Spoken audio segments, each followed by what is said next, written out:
Pranamami Haripriya Vancha Kalpatarubhesha Kripasindhubheva Paditana Pavaniva Vaishnavi Namo Vishnupadaya Krishna Prishtaya Bhudale Srimade Bhakti Vedanta Swamini Vinamini Namaste Saraswate Deve Gauravani Prasharini Nirvishesha Shunyavadi Paschatya Deshvari Jai Shri Krishna Chaitanya Prabhu Nityananda Shri Advaita Gadadhara Shri Vasadi Gaura Bhaktivinoda Hare Krishna, Krishna Krishna, Hare Hare, Hare Rama, Rama Rama. Hare Krishna. So we finished this breakout room, right? Abhyasena Kaunteya. Does anyone remember? Yes, Mataji. Yes, okay. So we finished that. Now we have to start with 36. Okay.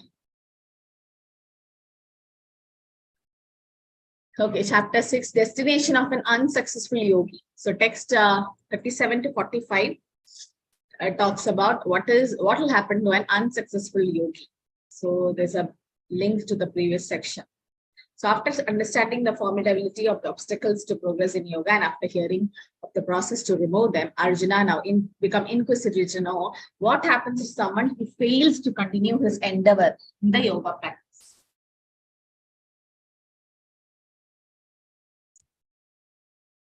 So, what did Arjuna say about the mind? What did Arjuna say about the mind? How difficult is it to control the mind? Like strong wind. Strong wind. Yeah, more difficult than controlling a strong wind. Manasi, which is that sloka? Chanchalam? You know? Chanchala mana Krishna. Yeah. Chanchala hi mana Krishna pramati balvat dhridam tasya nigraha manek vyaro viva Vayoriva sudushkaram. Okay. Yeah. So he's saying chanchalam hi mana Krishna. Manas or the mind is chanchalam. It's very flickering. And then tasyaham nigrahamanya vayoriva sudushkaram. It's very difficult to control, more than controlling a wind. You can't control the wind. And more than that, it's very difficult to control that. And what did Krishna say? Asamshaya mahabaho mano durnigraham chalam abhyasa nithu kaunteya vairagyena cha gruhyate. He's like, yeah, I know it's difficult, but then abhyasa nithu kaunteya. You have to practice. Constant practice will help us to come out of the means to control the mind, right? And the best is Bhakti Yoga, devotional practices. So 37 to 39, Arjuna is inquiring about the fate of a fallen yogi. Now what will happen if a yogi is not successful? Now, not everyone will be able to complete the yogic practice. Now what will happen if somebody dies in the middle of the yoga practice, or for some reason he's not able to complete the yoga? Then what will happen to that fallen yogi? Okay, so that's the question he's asking. So Arjuna is inquisitive to know the result of the deviation from the path of the self-realization. One may begin the process with faith, but later desist due to worldly mindedness, because Maya is so strong, they might get deviated. And the analogy given is this of a riven cloud. So you see the sloka 37. Arjuna uvaja ayadi shraddha yopeto yogachalita manasaha aprapya yoga samsiddhim Kam gadim Krishna gacchati. Arjuna said, oh Krishna, what is the destination of the unsuccessful transcendentalist who in the beginning takes to the process of self-realization with faith, but who later desists due to worldly mindedness and thus does not attain perfection in mysticism? So what will happen to the failed transcendentalist or unsuccessful transcendentalist? And the example of a riven cloud is given. Does anyone know? What is it? Raise your hand. Did you read the purport? A riven cloud. What happens to the, what is a riven cloud? And that's the position of an unsuccessful yogi. That's an analogy. This is all Bhakti Shastri question, okay? Analogy of a riven cloud. What is a riven cloud and what happens to that cloud? Nobody is reading and coming. You should read and come. Yes. Yes. Sridhar Prabhu. Hare Krishna Madhuri, that is a broken cloud. When wind is blowing, that will go away from the main cloud. Yeah, so it's a broken cloud from the main cloud, and then it doesn't get attached to any of the cloud. Just when the wind comes, be useful for rain. Yes, Prabhu. And then it just goes away, blown away by the wind. Yeah. So if you want the answer, it will be in the sloka 38. 38 purport. The analogy is given. Kachinobaya vibrashas chinnabram iva nashyati apratishto mahabaho vimudho brahmanapati. O mighty armed Krishna, does not such a man who is bewildered from the path of transcendence fall away from both spiritual and material success and perish like a riven cloud with no position in any sphere? So Prabhupada mentions in the purport about a riven cloud. So riven cloud means a cloud in the sky sometimes deviate from the small cloud, okay, and joins a bigger one. But if it cannot join a bigger one, then it's blown away by the wind and becomes non-entity in the vast sky. Like there is a small portion. Sometimes you see, you keep, when you're jobless, you see, keep looking at the sky. If you're really busy, you don't have time to look at the sky. So sometimes we just look at the sky. You can see some clouds, it breaks, and then a small cloud will be formed. And then that small cloud will be floating for some time in the air, but then it can't join any big clouds. And finally, after some time, you see that cloud is not there. That means the wind came and blown away. So like that, unsuccessful yogi, he didn't reach the Supreme Lord, and also he's not in the material world. He's somewhere in the middle.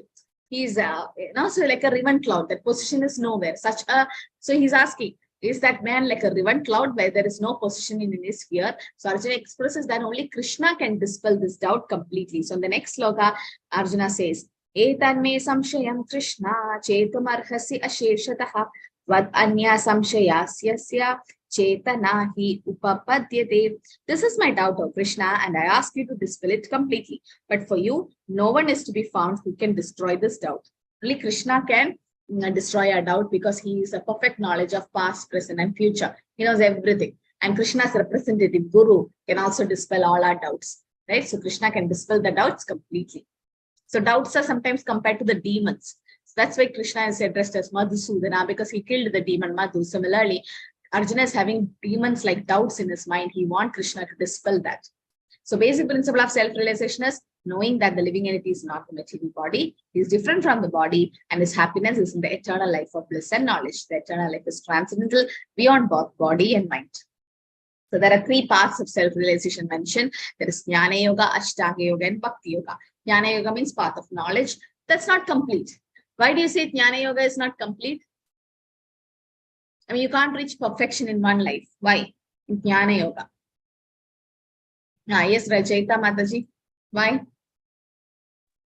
Why? Because the knowledge of the Lord is very vast, which is not possible in one lifetime. So it requires a lot of lifetime. So that is why Jnana Yoga is not possible in this lifetime, because we have the 4 Vedas and the Upanishads, we have the Puranas, so it is not possible. So I think in the age of Kali, Bhakti Yoga is the most practical thing to do, because just requires chanting of the beads sincerely and the association of devotees and hearing about the Lord's pastimes. That's why it's very easy. Yes. So yes, Jnana Yoga is very difficult. This 108 Puranas, so many Upanishads, 18 Puranas, 108 Upanishads, and so many 4 Vedas. Who can study all that? This Bhagavad Gita itself, we are not able to read in this life. And we have Bhagavatam 12 cantos, we have Chaitanya Charitamrita, what all, so many books of Prabhupada to read. Are we able to get so much knowledge? And are we intelligent enough to know or remember all these? So Jnana Yoga in one life. Bahunam Janmanam Ante Jnanaman Prabhate says so many Janmas we have to take and get that knowledge. So it's not easy, right? So don't think, I'm wasting my time studying Bhagavad Gita, remembering slokas. This will definitely help you in your next Janma. It's like permanent fixed deposit. But then whatever we study, material knowledge, once the body ends, everything ends. It can't be taken to the next life. But then reaching perfection in Jnana Yoga in one life, not possible. Then what about Ashtanga Yoga? Reaching Samadhi in Ashtanga Yoga in one life, not possible. But Bhakti Yoga, as Mataji said, even kids can participate in Bhakti Yoga, right? You can see some kids jumping in the kirtan or clapping hands in the kirtan.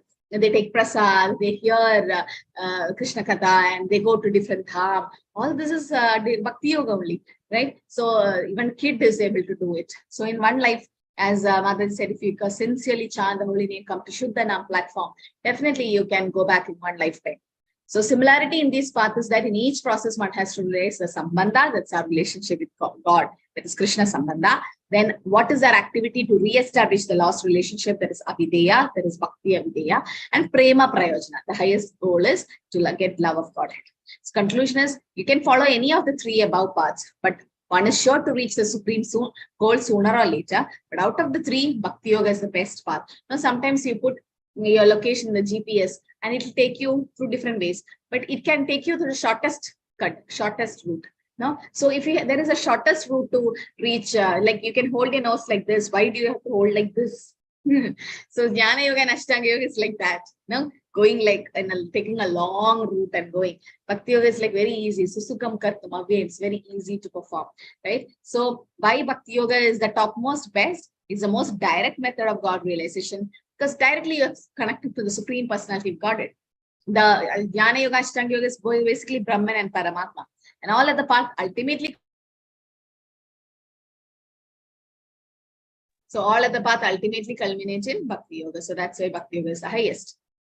So why Arjuna is asking this question, what's the significance of this question is, in 240, Krishna guarantees on the path of transcendental paths. Who knows this sloka?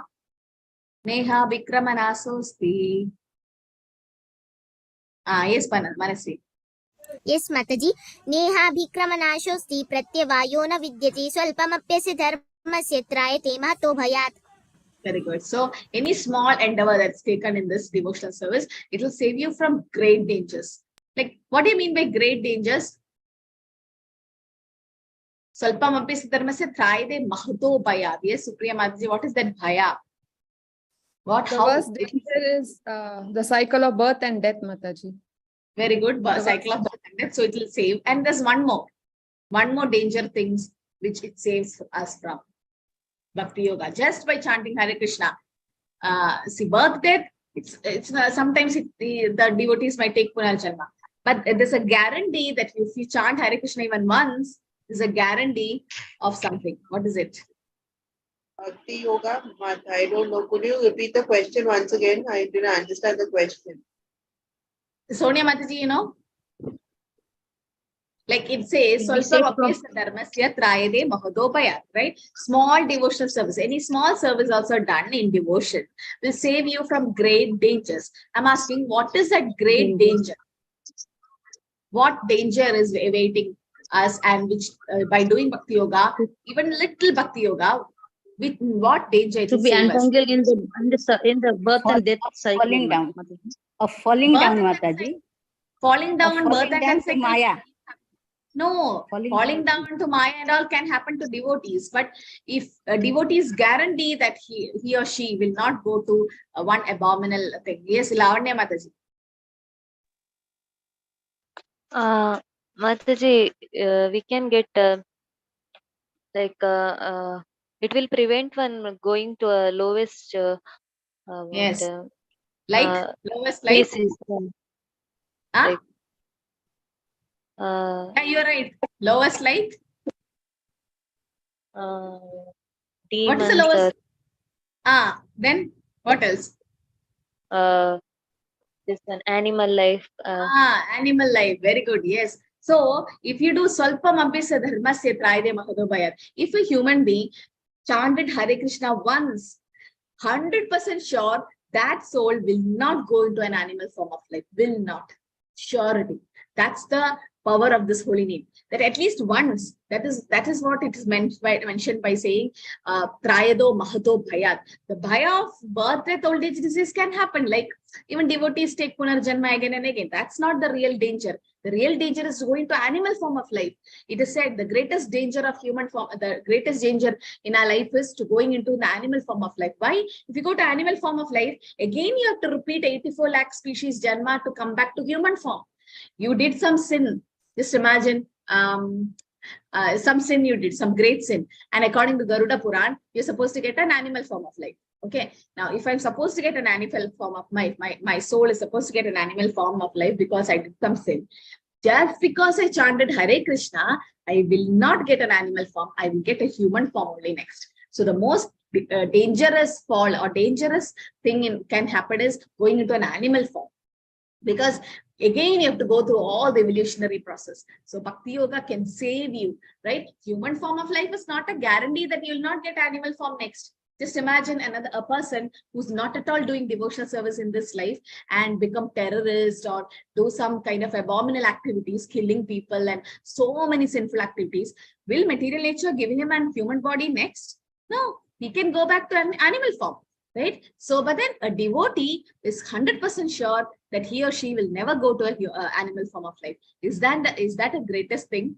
You will definitely get a human form. Now, based on your bhakti, it depends. Like sometimes your Shuchinam Srimadam Gekhe, you can be born in a devotee family, Brahmin family, Vaishnav family, continue from where you stop, a rich family. No? So these are all different aspects a devotee can be born. Even different ways of born can be born in the Shudra family also, because might be done some sinful activities, but sure that they'll never go to animal form.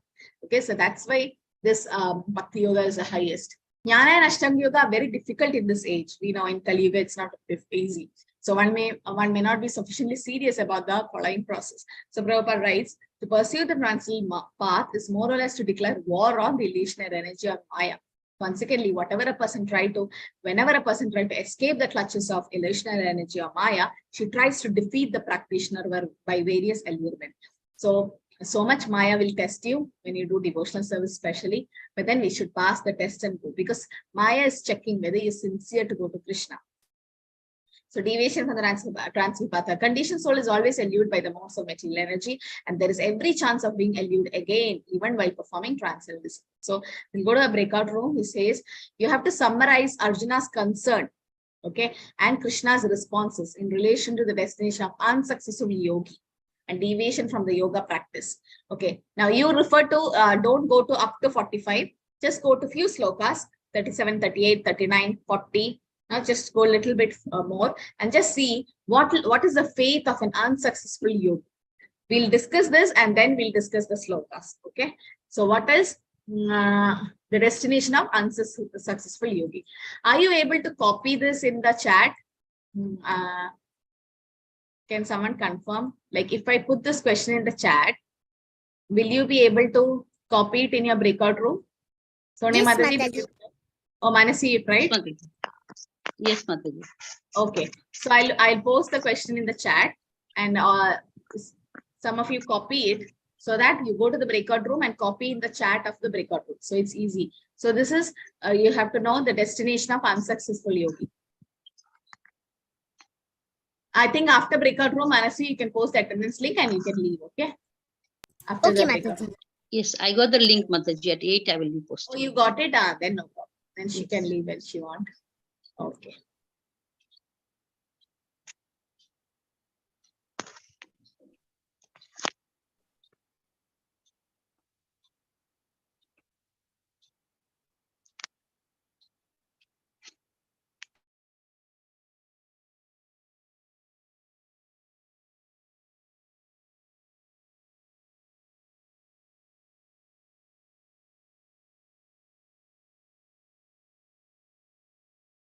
Jyoti Mataji not able to join the room. Gulabdas Rana, Prabhu.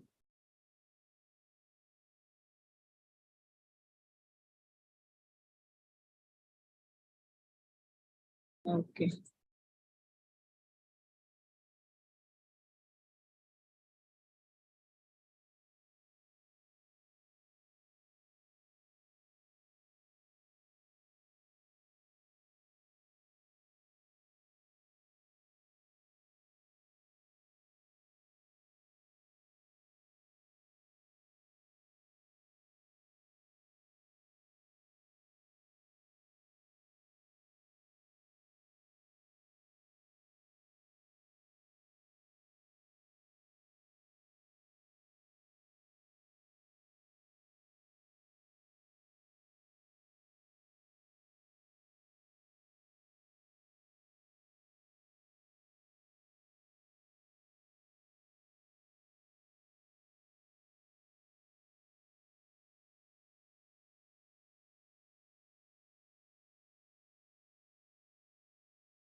Hi, Krishna.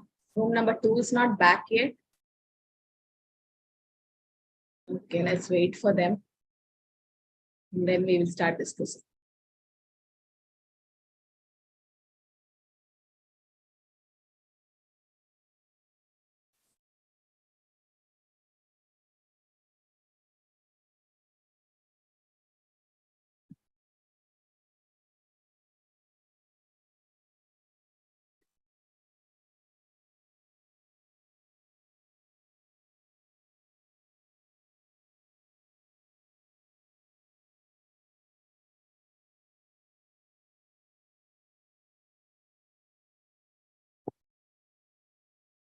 Okay, so who's discussing from room number 1? Hemu Mad Sridhar Prabhu Madsi Rachaita Madsi. I'll unmute everyone. Yes, Hare Krishna. Hare Krishna Mataji, I am speaking on behalf of room 1. So we have discussed that about Krishna's response for an unsuccessful yogi. So, Hare Krishna, I'll start my video. Just a second. Yeah. Can you see me? Can you see me? Yes. Okay. So Arjuna has asked questions to Krishna regarding the destination of an unsuccessful yogi, wherein Krishna responds to it as there are 2 types of unsuccessful yogi in the short term and in the long term. So unsuccessful yogis in the short term, they get birth in families with good ancestries, in rich families, and whereas yes, and whereas unsuccessful yogis in the long run, they go to Brahmin families, the Vaishnava families, or in heavenly planets, where they can complete their yoga process. Krishna and Arjuna asked this question to Krishna because he knows the past, present, and future. And okay, Mataji. I hope that answers the question. So you mean the unsuccessful yogis? Yeah, they go to Shuchinam Srimadam Gehe, right? They born in this thing, all the such families, and also in heavenly planets. What about this thing, devotee? What did he say? Devotee, they get birth in heavenly planets, or if they are very lucky, they go to the Lord's abode back to Bhakti Yoga process. The process but unsuccessful devotee will go back? No. No. In heavenly planets, they get opportunities to complete their devotional service, or in Vaishnava families. Yeah, but heavenly planets normally they don't do Bhakti Yoga there because so much of opulence is there that Bhakti Yoga is not properly done. So only in the earthly planets is easy to do Bhakti Yoga, it is said. Too much of opulence in heavenly planets. They don't do devotional service. Yes, but yes, you're right that they'll be born in devotee family, okay, aristocratic, rich family, Brahmin family. Yes. Okay, so whatever room number 2, who's going to speak? Hare Krishna Mataji. Yes. Yes. Mataji, here Krishna asks, here Arjuna asks to Krishna, what will be the destination of the unsuccessful yogi? So there are 3 forms of getting Krishna consciousness, that is through Jnana Yoga, Astanga Yoga, and Bhakti Yoga. So Jnana Yoga, it's not possible for one to read all the scriptures, which is very vast, and in one life one is not capable. And in Astanga Yoga, concentration is very weak, and it's not possible in Kali Yuga. So the best thing is Bhakti Yoga, which a child, uneducated, or anyone can do at any time, anywhere. So that's the chanting of the holy name, Hare Krishna. And then we have 2 kinds of, like already Mataji have already explained that there are 2 kinds of devotees, 2 kinds of yogis. They are short term who have failed, and the long time who have failed. The short time, they will get a rebirth, and the longer time who have failed, they rebirth in the aristocratic or in a Brahmanas or in a Vaishnava's family. where they can complete their devotional life. And for those who have failed for a long time, they will get, like here it's mentioned, they are going to heavenly planet, which is for the short one. It must be for the long term, no, Mataji? A bit to be seen in paragraph 6. Heavenly planets, yeah, it depends. It depends. Like if they have done a lot of pious deeds, definitely they go to heavenly planets. But then what happens in heavenly planets is you won't be able to do devotional service well, because so much of opulence is there. There's Apsaras dancing and Gandharva singing and Somaras, and Yes. so much is so much of opulence. So Then much. what happens? Yeah. So what happens is that soul forgets to do devotional service. So much. Yeah, I of saw it. No. So yeah. Yes, Matri. So yes. So Krishna says that Neha with karma nasosti pratak vako na vidyate swa alpam api asya dharmasya trayanti mahato bhayat. In this anyway, there is no loss or diminutions. A little advancement on this path can protect one from the most dangerous type of fear. That is the fear of getting the lower birth, lower form of birth. Yes, Yes. and also Yes. freeing oneself from rebirth or from death, birth and death cycle, or from disease. So this is what we know so far, Mataji. Hare Krishna. Hare Krishna. Okay, what about room number 3?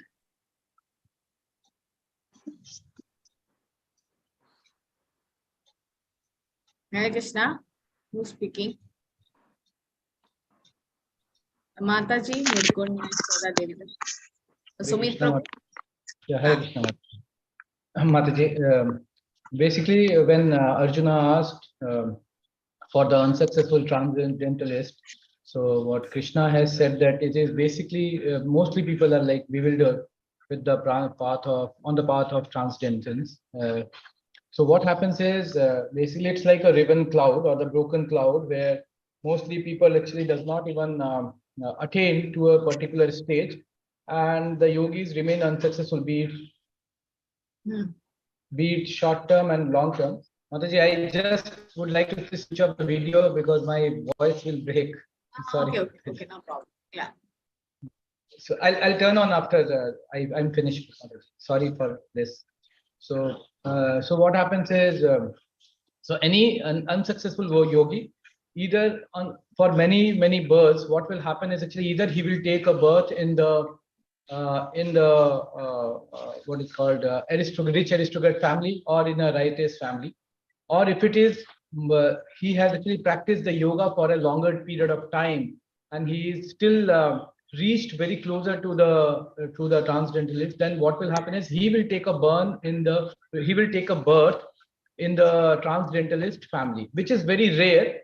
But still, I can put an example of like Bhakti Vinod Thakur and Bhakti Siddhant Thakur or Srila Prabhupada.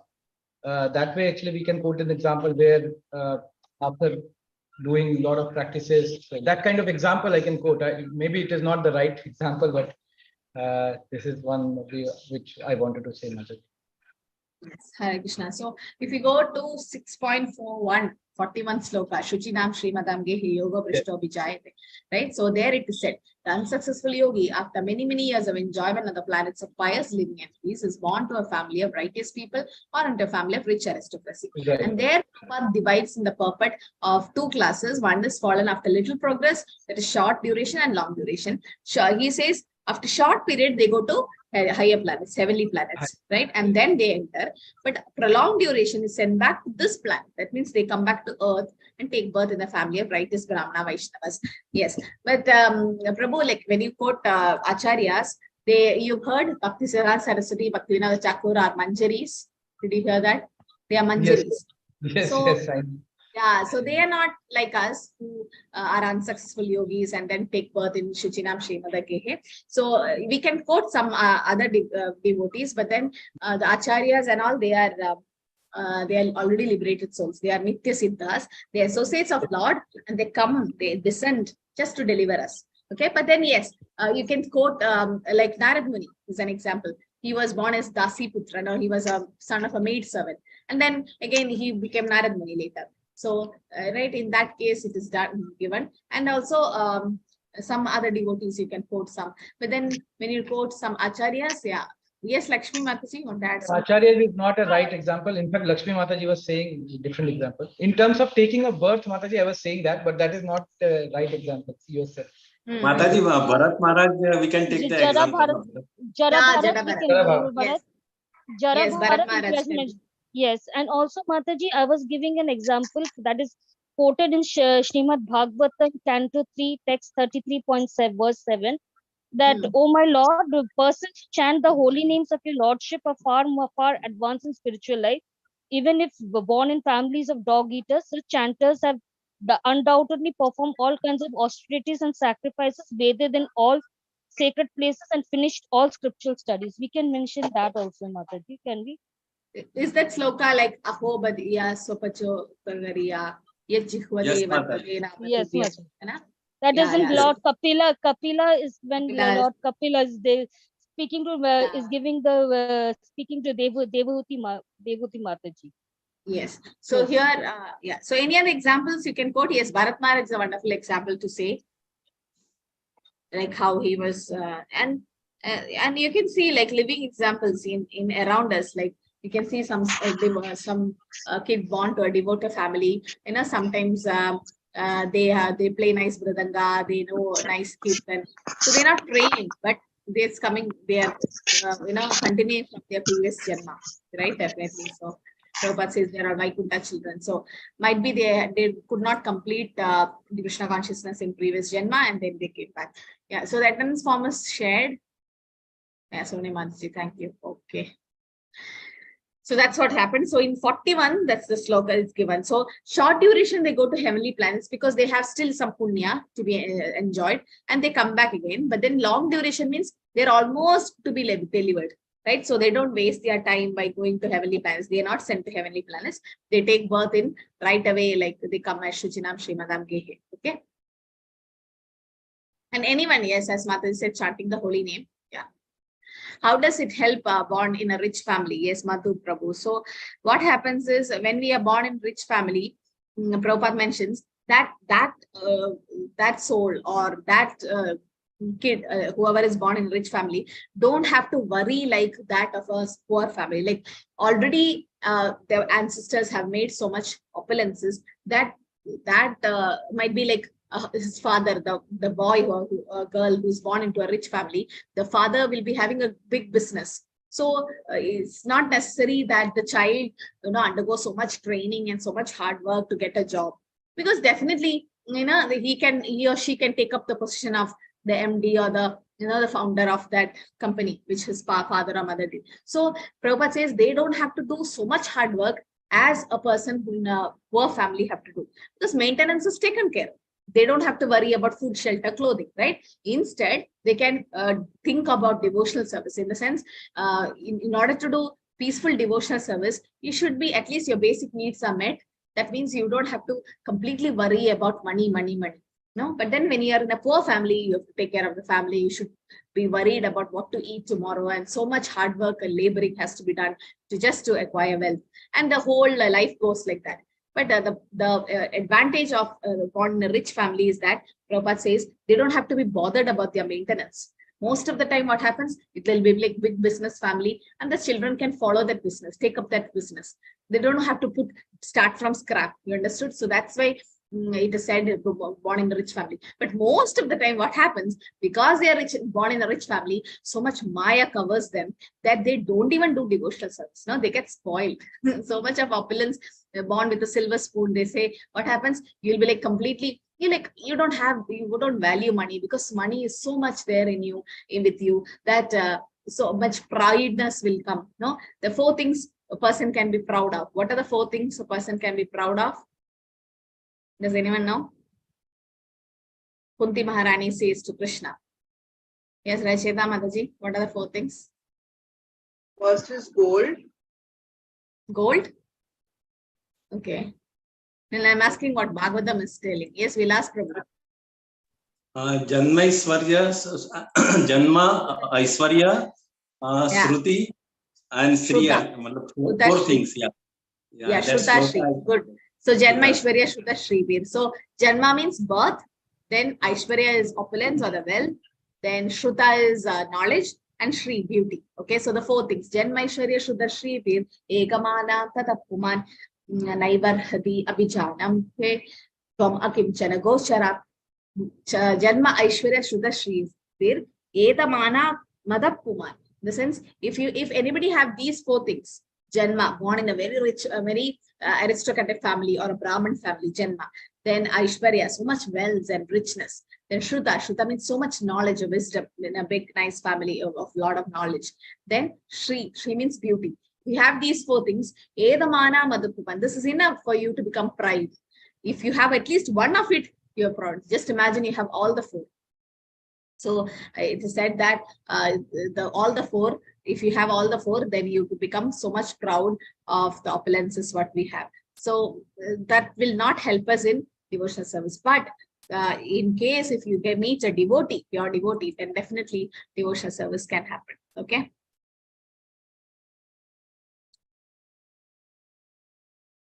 Yeah, so having knowledge, the Jnana Yogis, example of Jnanis are the 4 Kumaras. The 4 Kumaras were having so much knowledge. They are the sons of Brahma, and they went to Vaikuntha. They were Brahmavadis, but they went to Vaikuntha and saw the Lord in the 7th gate. And this, by seeing the Lord, smelling the tulsi at the lotus feet of the Lord, they became devotees. So Mother Prabhu asked, how can a person with knowledge acquire Krishna? So because Jnana is also required to know Krishna. Jnana and Vairagya, right? So when we know, Krishna himself says, Janma karma jame divyam evam yogidi tatvada tekta deham punarjanmanai. You have to know Krishna's birth and activities in truth. Then there's no more going back, no more coming back to this material world. You go back to Krishna. So jnana, knowledge also helps us, but only knowledge will not help. No, we should not having only philosophy without religion. Then it's Prabhupada says it's mental speculation. But then only religion without philosophy is again sentiments, just become sentiments. So we'll do just 2 more slokas. So I hope you understood the Shrutinam Srimadam gave it. What will happen to the unsuccessful yogi? So 38 says, Kachinno bhaya vibrastas chinna brahm iva nashyati apratishto mahabaho vimudho brahmanapati. Almighty armed Krishna, does not such a man who is bewildered from the path of transcendence fall away from both spiritual and material success and perish like a riven cloud with no position in any sphere? So that again he explains about that. So 2 ways of progress in the life is material and spiritual. So materialistic path is no interest in transcendence, but more interest in material advancement by economic development and promotion to higher planets. What happens to karmis? They just want to enjoy in heavens. That's why they do so much sacrifice and so much charity they give. No, but then what is the use of going to heavenly planets? Once the punya is over, you have to come back to the material world. And path of transcendence, one has to cease all activities and sacrifice all forms of so-called material happiness. Arjuna compares a failed transcendence to a riven cloud because he apparently loses both connection. But how riven cloud just get cut from a short cloud? I mean, big cloud cannot join a short cloud. So it's like nowhere. So similarly, the transcendence is like that because he apparently loses both the connection, both material and spiritual success. Just like a cloud deviates from a small cloud, does not even join a big one and it's blown away by wind. You should know this example. Okay, it's all Bhakti Shastri question. So you're preparing for your closed book. So you should prepare all these analogies. Brahmanapati path. So is everyone free on April 29th? Like you get a couple of weeks to prepare. So is April last end? Okay, we'll keep the exam in April end. We thought of keeping on 30th the week, but then 29th is fine. That's Saturday. Okay, just try so that I'm giving like 2 weeks time, 2-3 weeks time to prepare. We'll take 1 more week to complete the chapter. And then next, so 11th, we'll complete the chapter. 18th, we'll have a revision, 18th and 25th. And 29th, we can have an exam. And we also have sloka. Okay.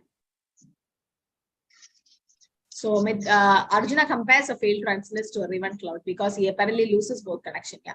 In path of transcendental realization, understanding oneself to be spiritual as part of oneself, Supreme Lord, who is maintained as Brahman, Paramatma, and Bhagwan. The ultimate goal of successful transcending this, they surrender to Krishna, Supreme Personality of Godhead. Why only Krishna? No one else can satisfy Arjuna's doubt because Krishna knows past, present, and future. Also, no one is equal or above Krishna. Matta paradaram nanyat.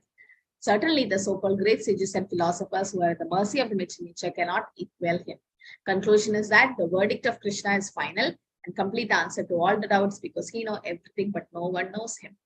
On what basis does Arjuna expect Krishna to know everything? Because Krishna says, explain the eternal individuality of every living entity. This shows that Krishna must be the knower of past, present, and future.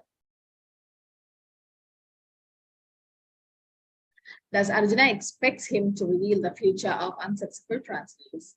Prabhupada concludes by saying, Krishna and Krishna conscious devotees alone can know what is what.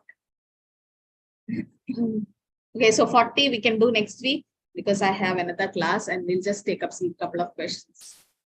Okay, any questions? Or who's traveling on 29th? Natasha Mataji. Okay. Yes, Rachita Mataji, what's the question? Yes, Mataji. So our exam is on the 29th of this month.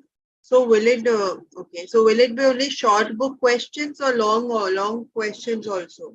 Only short questions. Okay. From all the 6 chapters, no? Yes. From the question bank. Yes. Okay. For 45 minutes. And 18th and 25th will be a recitation, no? Closed recitation. Yeah, the sloka recitation will keep on 25th. Okay.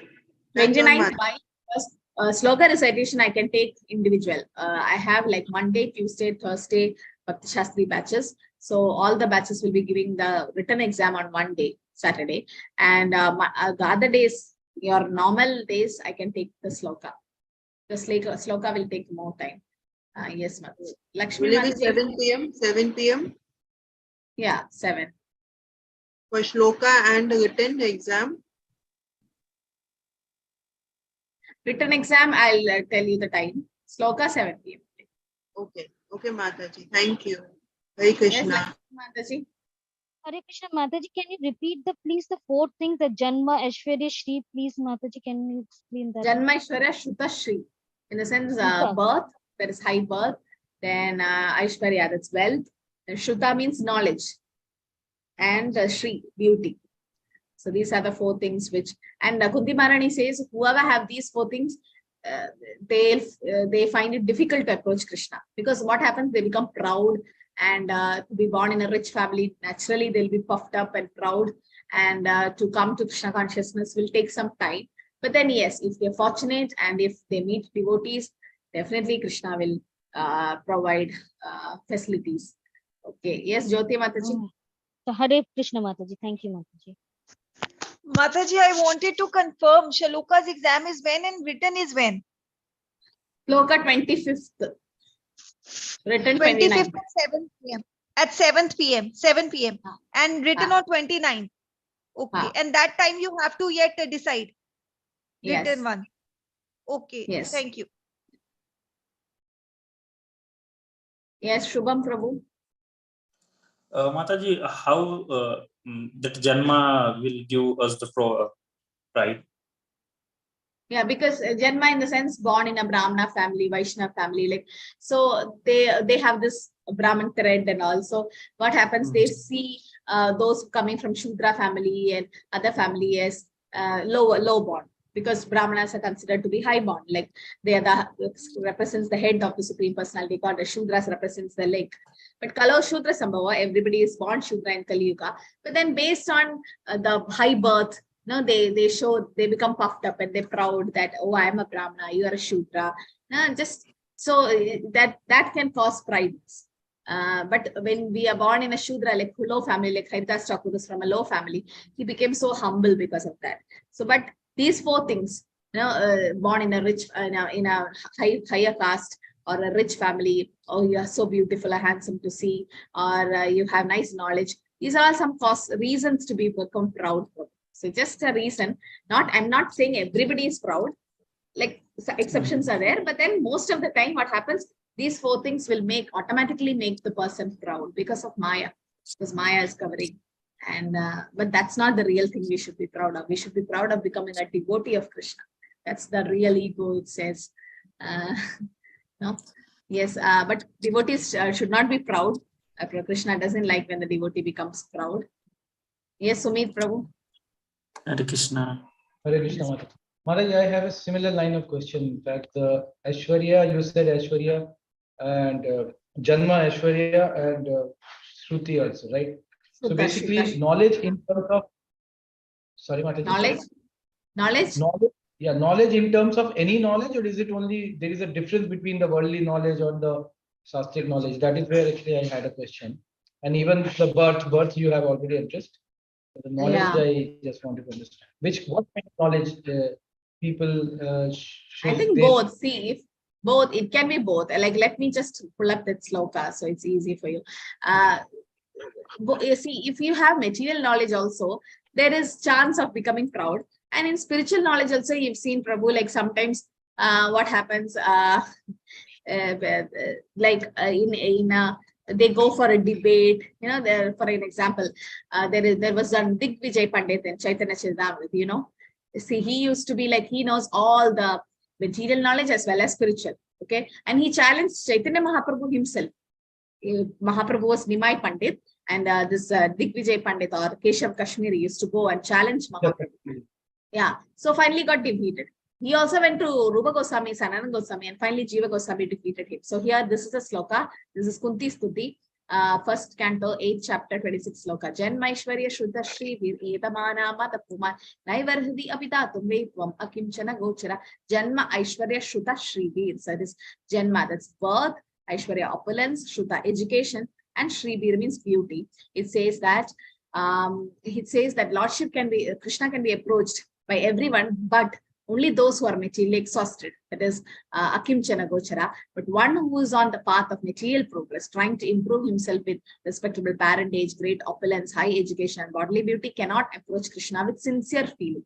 So Prabhupada mentions in the purport that when these things happens, it's like birth in an aristocratic family, possessing great wealth, education, and beauty, all these will make us mad after this possession. And what happens when we have these possession? One becomes artificially puffed up, intoxicated by some temporary possessions. No, we become puffed up, and consequently, what happens? Such materially puffed up person is incapable of uttering the holy name of the Lord. Like, they can't do it with feeling. Not every time, but yes, sometimes. So here Prabhupada mentioned this is one of the cause of becoming puffed up. The 4 principles of material advancement: highly parentage, good wealth, high parentage, good wealth, high education, attractive beauty, are disqualification for the progress on the path of spiritual advancement.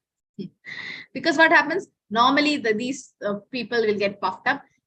Education, in the sense, it can be both. But normally, when you have spiritual education, you become more humble. Yes, Prabhu?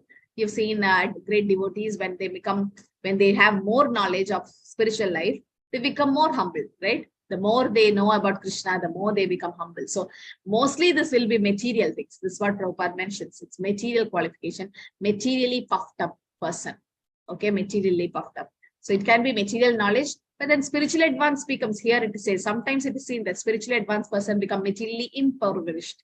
That is Akimchana Gochara, but that's actually a good sign. That's a good sign, because you can surrender to Krishna like anything. So most of the time that education which we are talking is about material also, because material knowledge, what happens? Maya, Paradatnyanam. They have a lot of knowledge. They are great scientists and they're PhD scholars.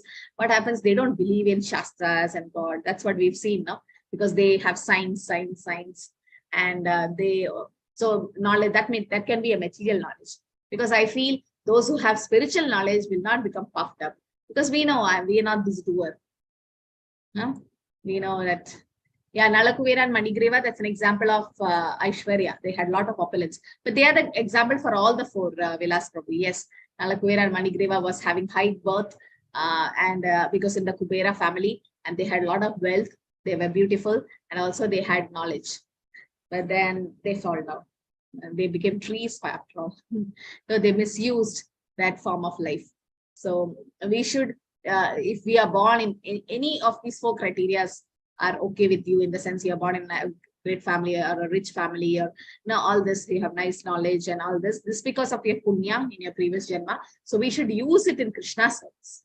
Use it in Krishna service. That's the most important thing. Yeah, uneducated may be knowledgeable in the sense Gaura Kishwaradas Babaji, he couldn't even put his own signature. He is illiterate. But then he is the most knowledgeable person because the transcendental knowledge doesn't need your material education. Transcendental knowledge is beyond this material world. So yes, so knowledge means, real knowledge means about Krishna, about spiritual things. Knowledge about material things will not stay. So Mataji, my confusion is here actually the sloka says, is it highly educated because that's what you read, or is it knowledgeable? Because uneducated person can also be knowledgeable, right? If it is highly educated, that makes sense. Education actually gives us a pride. Yeah, here it is said high education. Education, right, Mataji? Yeah, not about knowledge, because real knowledge is to understand we are not this body, we are spirit soul, right? That's Right. real knowledge. Paravidya. So, because if they have real knowledge, they will not get puffed up. Yes, Mataji. Yeah, so But education may not actually give the knowledge. That is yes. we have seen that. That's what modern education is doing now. That's Yes. Prabhu was saying in today's Bhagavatam class. There's no college or school in the whole world which teaches we are not this body, we are spirit soul. That's real knowledge. And so Prabhupada's like, close all your college and schools, because nowhere you're teaching we are not this body, we are spirit. That is real knowledge. Yes, that's real knowledge. And education doesn't mean you have knowledge. Yes, in the sense the real knowledge or the paravidya and aparavidya. There's two things. Yes, Prabhu. Okay, so Hare Krishna. So we can end here. Any other questions or comments, or we can close? Okay. Mataji, one question, Mataji. How do we describe the knowledge of Digvijay Pandit? Yeah, so he was materially puffed up, material knowledge, because he didn't have the real knowledge, I feel. Because if he had real knowledge, he wouldn't have debated with Chaitanya Mahaprabhu, who's Krishna himself. No? So Digvijay Pandit came to just show off his opulence. He was a devotee of Saraswati Devi, because Saraswati is the one, Devi is responsible to give you knowledge. But her real aim is to give you spiritual knowledge. But then people take all material knowledge from her. So he was puffed up that he thought that, oh, I'm the great scholar. Digvijay means he won all the 4 directions. That's called Digvijay Pandit. So he wanted to defeat Nimai Pandit, came to Nadia, Mayapur, and started defeating. So he told something called Bhava. Chaitanya Mahaprabhu said, can you chant about Mother Ganga? And he chanted 100 verses describing Mother Ganges. And there was some mistake in one verse which he sang. He said, Bhavani Bhartru. That means a husband of the wife of Lord Shiva. Actually, there's a double meaning there. He could have just said Bhavani, in the sense Mother Parvati, but then he told husband of wife of Lord Shiva, something like that. And then Mahaprabhu caught that verse and said, you are wrong here. And Digvijay Pandit was shocked because he chanted 100 verses and nobody could catch it. But then Chaitanya Mahaprabhu, who's Krishna himself, could catch that verse. Then that night, Digvijay Pandit could not sleep. He was like, the first time in his life, he was defeated by somebody, and he prayed to Mother Saraswati, why did you make me do that? Now I got defeated in front of this Nimai Pandit, because he didn't know that's Krishna. And Saraswati Devi came in his dream and said, you know who that Nimai Pandit is? He's my master. How can I defeat him? No, I can never defeat my master. He's my master. He's my Lord. He's Swayam Bhagavan Krishna. And then Digvijay Pandit got the real knowledge that Chaitanya Mahaprabhu is Krishna. So that was real knowledge. Initially, he had material knowledge. He was puffed up, but later on, he got the real knowledge. Okay. Thank you, Mataji. Thank you. Hare Krishna, Mataji. Yeah. Yes, Kunti Maharani is an exception. She's the eternal associate of the Lord. So yes, she's praying. These are all from Kunti Suti. She's praying that, oh Krishna, you are not approachable by all these 4 kind of people. And you are the property of an Akimchana. Akimchana Gochara. Akimchana means somebody who doesn't have any material possessions, but have Krishna. Like devotees are like that. She's saying just that. But yes, she's an exception. Like she asked for repeated calamities. Vipata Shantu Tachashva Tatra Tatra Jagadguru Bhavadar Darshanam Yatsyat Apunar Bhava Darshana. Let calamities keep coming, but I just want to take darshan of Krishna. That's what Kunti Maharani is praying. We can't pray like that. She's all they're all exalted beyond Vaishnavas devotees. Okay, so I think we can end here. Today's session Vanchakal Padarabecha Kripasan Devacha Patidanam Bhavani Vaishnavi Namo Vaishnavi Namo Namah Ananta Koti Vaishnav Vrinda Ki Jai. Hare Krishna. Hare Krishna.